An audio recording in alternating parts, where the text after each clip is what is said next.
Hello everyone, Professor Natalie here again to talk briefly about the concept of analyzing our staffing options. Are you ready?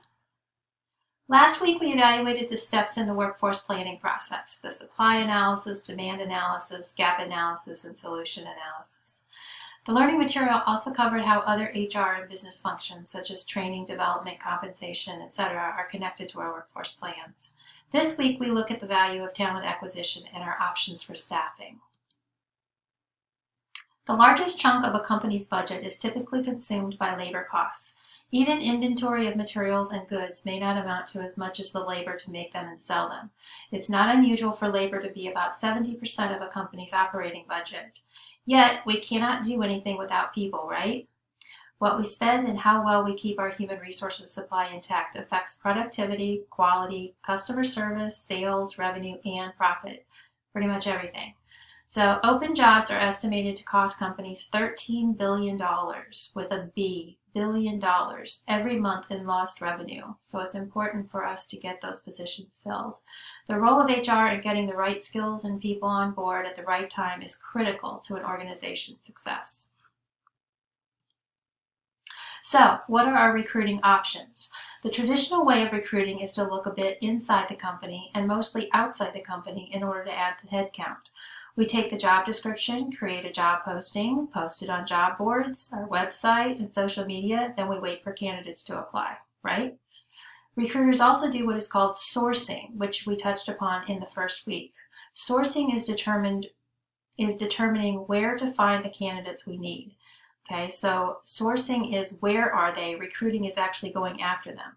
So sourcing includes passive candidates, those who are not actively seeking a job, those who may not have their LinkedIn profiles up to date or their resumes ready to send out. They are fairly happy at their jobs and recruiters can only entice them to consider a new opportunity.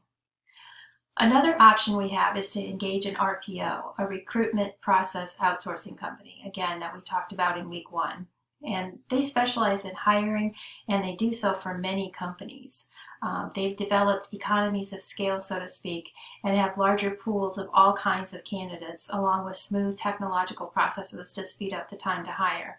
So that's why we engage an organization that really specializes in one aspect of what we do.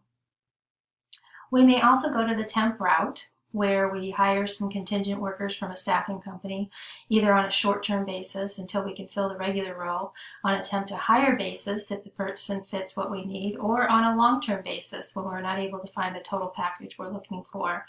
Temps can stay in roles for years, but it's frowned upon. There's some legal reasons why you don't want to keep someone in a non-benefited temporary position for anything longer than 1 year. So last but not least, we have the option of contractors. Contractors can be on our payroll for a short time, or they can be independent contractors. And that would be paying them as a business vendor with a 1099 instead of a W-2. There are several types of temporary employees, and some were just explained.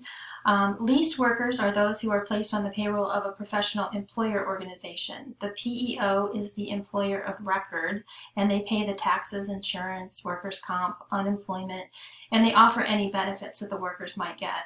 The workers are, in essence, leased back to your company or to our company. Again, though there are contracted employees, both those on our payroll short-term and those who receive a 1099.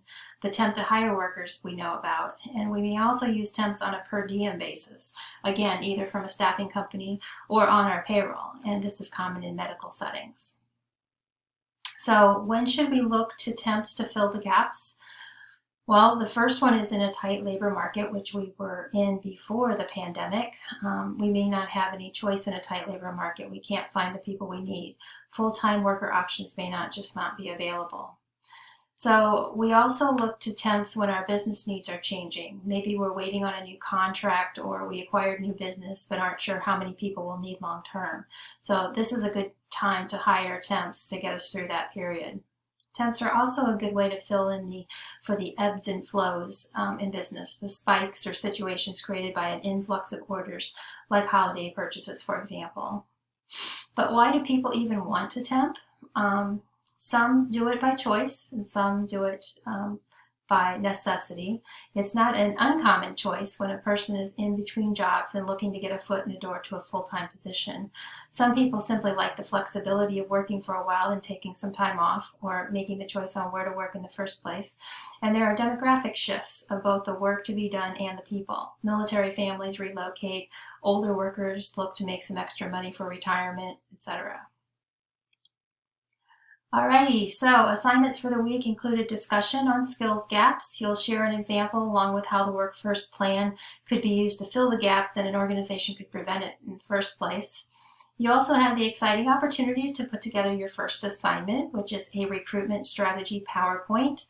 Putting on your hat as the VP of Talent Acquisition. You all got a big promotion there. Actually, I think some of you may have even been in that position before. You will conduct a workforce analysis using SHRM's 4 steps in the Practicing the Discipline of Workforce Planning article. Again, use the SHRM article called Practicing the Discipline of Workforce Planning. Okay? If you have any questions at any time, please feel comfortable reaching out via course email. I'm also happy to set up a time to talk via phone, and we can set that appointment up via email. Thanks much.